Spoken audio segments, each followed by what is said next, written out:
c'est Gwen pour Effet Papillon. C'est parti pour le tirage astro des Capricornes pour le mois de juillet 2025. On va commencer par tirer une carte de l'oracle de la quête spirituelle pour voir si on a un premier message pour les Capricornes pour le mois de juillet 2025. On a la clé de la sagesse. Donc certainement devoir faire preuve de sagesse dans une situation, de calme, utiliser son expérience, utiliser sa maturité, ne pas réagir avec impulsivité, avec trop d'émotions.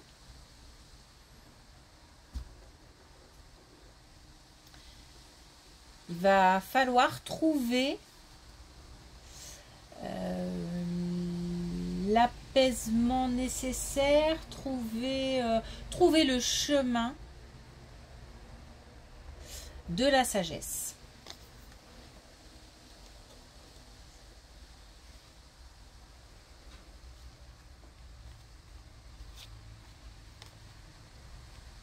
Alors, on a quelque chose qui arrive rapidement. On nous parle d'énergie féminine.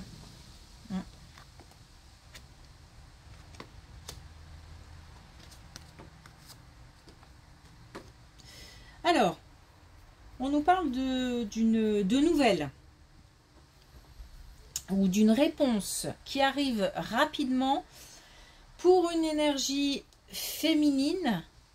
Maintenant, ça peut être une énergie, ça peut être un homme avec une forte énergie féminine. En tous les cas, on nous parle d'une nouvelle concernant la santé. La santé physique, la santé morale, mentale. Et on nous parle d'une échéance, donc qui sont plutôt la fin de l'année si s'il s'agit d'une indication temporelle. Sinon, ce serait plutôt une bonne nouvelle. Une bonne nouvelle, mais alors qui va permettre ou demander un temps d'adaptation, un temps d'introspection. Alors, est-ce qu'on a des consultations prévues et puis des nouvelles suite à ces consultations, donc comme un traitement ou quelque chose comme ça, qui fait que on a une période, on nous parle d'immobilité, donc on a comme une période où rien ne va se passer parce que il faut un temps d'adaptation. Donc une nouvelle concernant la santé physique, morale, mentale, visiblement une bonne nouvelle, ou alors on nous parle de la fin de l'année, ou les deux, hein. Et un besoin de temps d'adaptation. Cette nouvelle va aussi permettre peut-être un temps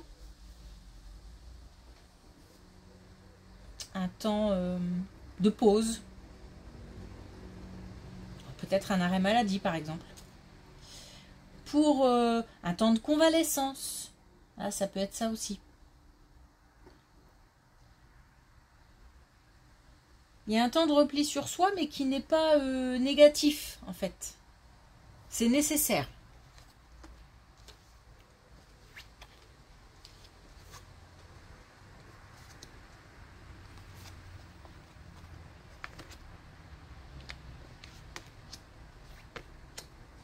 Alors, on nous parle d'un besoin. Allez, je vais le dire comme ça, mais ça peut être peut-être un peu fort pour certains.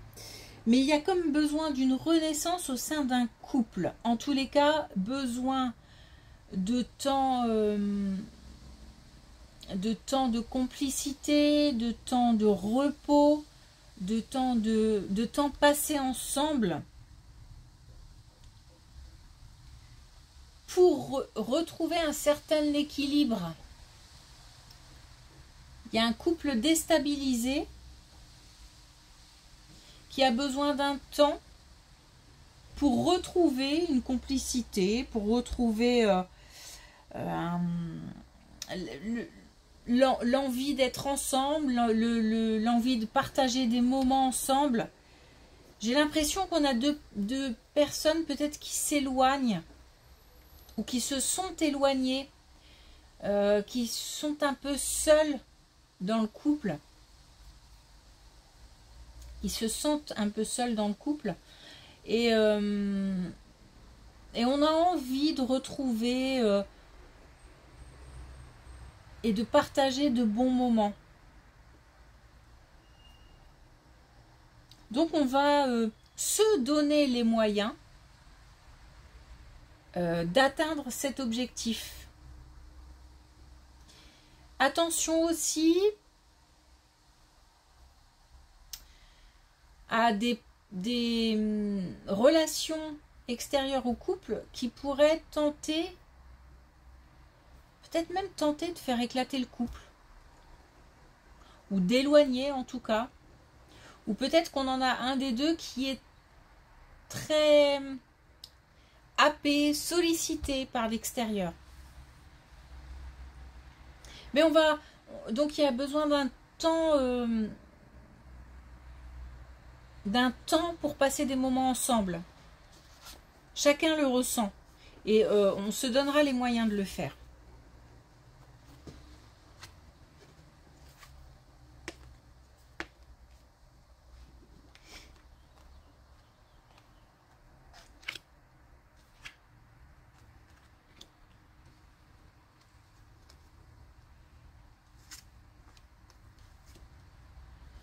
Alors, il y a quelque chose au travail qui ne va pas et qui a un impact au sein du foyer. Donc, on a quelqu'un au sein du foyer ou au sein de la famille, d'une manière plus large, qui souffre au travail.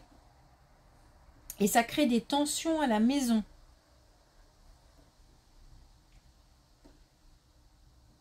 J'ai même envie de dire peut-être qu'on a quelqu'un sous emprise, mais dans le sens que, par exemple, le travail prend énormément de temps, d'énergie à cette personne.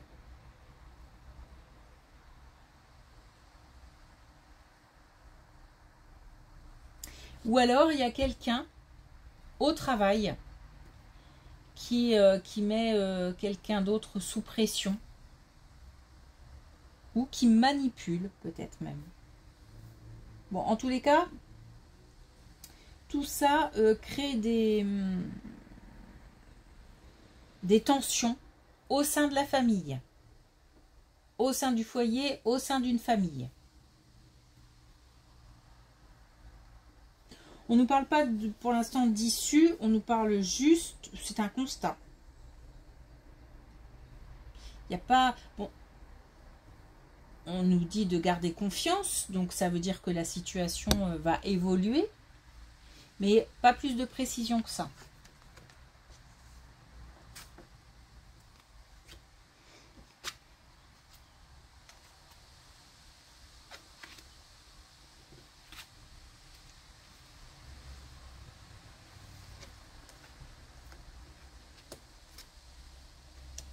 On a une décision, une réponse qui arrive pour quelqu'un.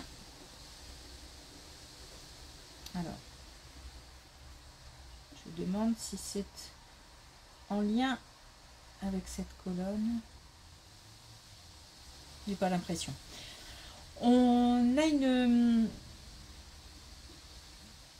réponse qui arrive, une décision qui est prise, quelque chose qui tombe.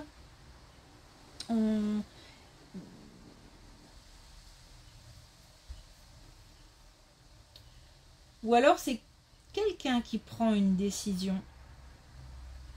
C'est possible. J'ai l'impression que quelqu'un prend une décision. La décision de quitter, la décision de lâcher prise, la décision de laisser partir.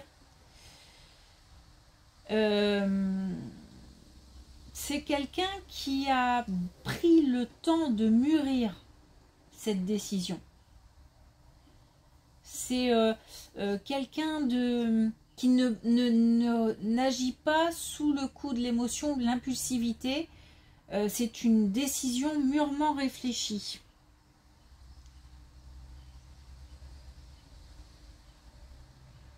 On a l'idée de se faire du bien, même si c'est une décision douloureuse, on cherche derrière, plus tard, le bien, le mieux.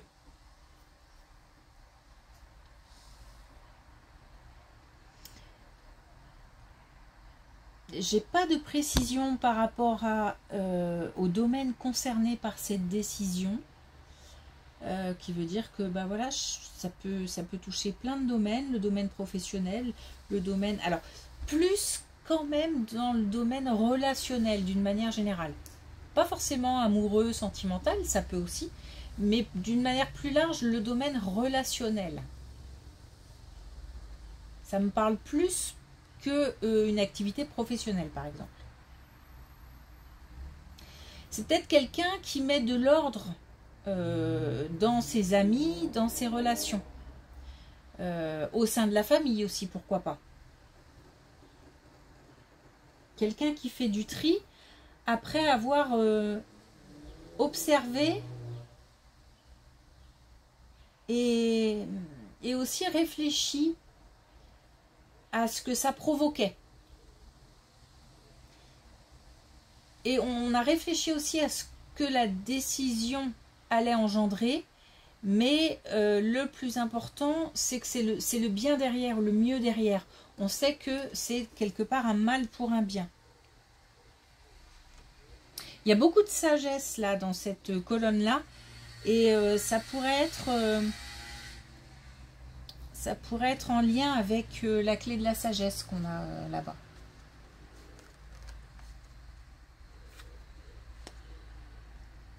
Alors, j'ai oublié de préciser que là, on nous parlait d'une énergie masculine, mais encore une fois, comme ça peut toucher aussi une femme avec beaucoup d'énergie masculine.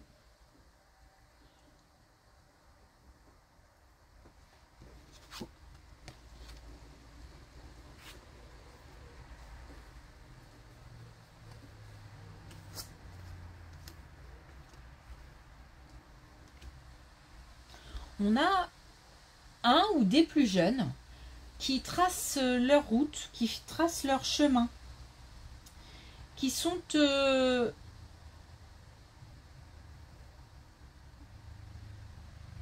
alors j'ai l'impression peut-être de couper le cordon ou de remercier des personnes qui aident, qui m'ont aidé, mais un petit peu sous-entendu, je peux me débrouiller seule maintenant. De toute façon, c'est quelqu'un qui souhaite avancer, qui souhaite prendre ses décisions, qui souhaite faire son chemin, sans forcément mettre les personnes qui conseillent, qui aident de côté, mais en faisant confiance à son propre vécu, sa propre expérience, en se disant que de toute façon ceux qui sont autour ne connaissent pas, ne savent pas tout et n'ont donc pas forcément toutes les données pour donner les meilleurs conseils en fait. Donc j'ai un plus jeune ou des plus jeunes qui décident de tracer leur propre chemin. Et aussi, on sait que s'il y a besoin, on trouvera des personnes autour. Et on est aussi guidé par l'invisible.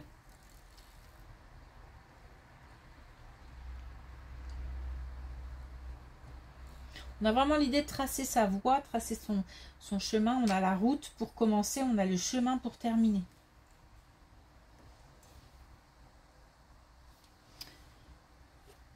Ok. Alors, un dernier message avec les clés du destin.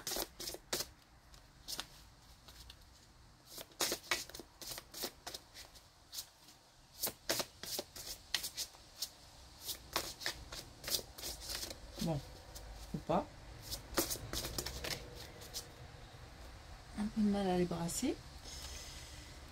Alors, on a hiver. Préserve-toi de ce qui ne t'accueille pas. L'idée de se mettre dans une bulle. De toute façon, j'ai l'impression que ça concerne, en plus on a l'hiver, cette colonne-là qui nous parle de santé, de santé physique, morale, mentale. Alors, pourquoi? Parce que ici, on peut faire référence aussi à la période de l'hiver. Et puis, on a l'idée aussi d'une période nécessaire d'introspection, de repli sur soi, de réflexion aussi, ou alors de repos physique.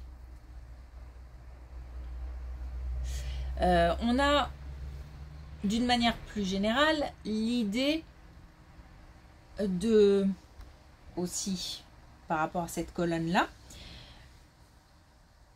de couper avec des relations toxiques ou qui n'apportent rien, en tous les cas, de faire du tri dans les relations, de mettre de côté.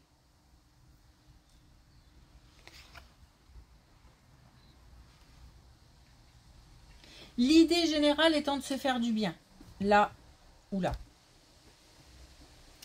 Ok, merci pour votre écoute, je vous souhaite une belle journée et je vous dis à bientôt.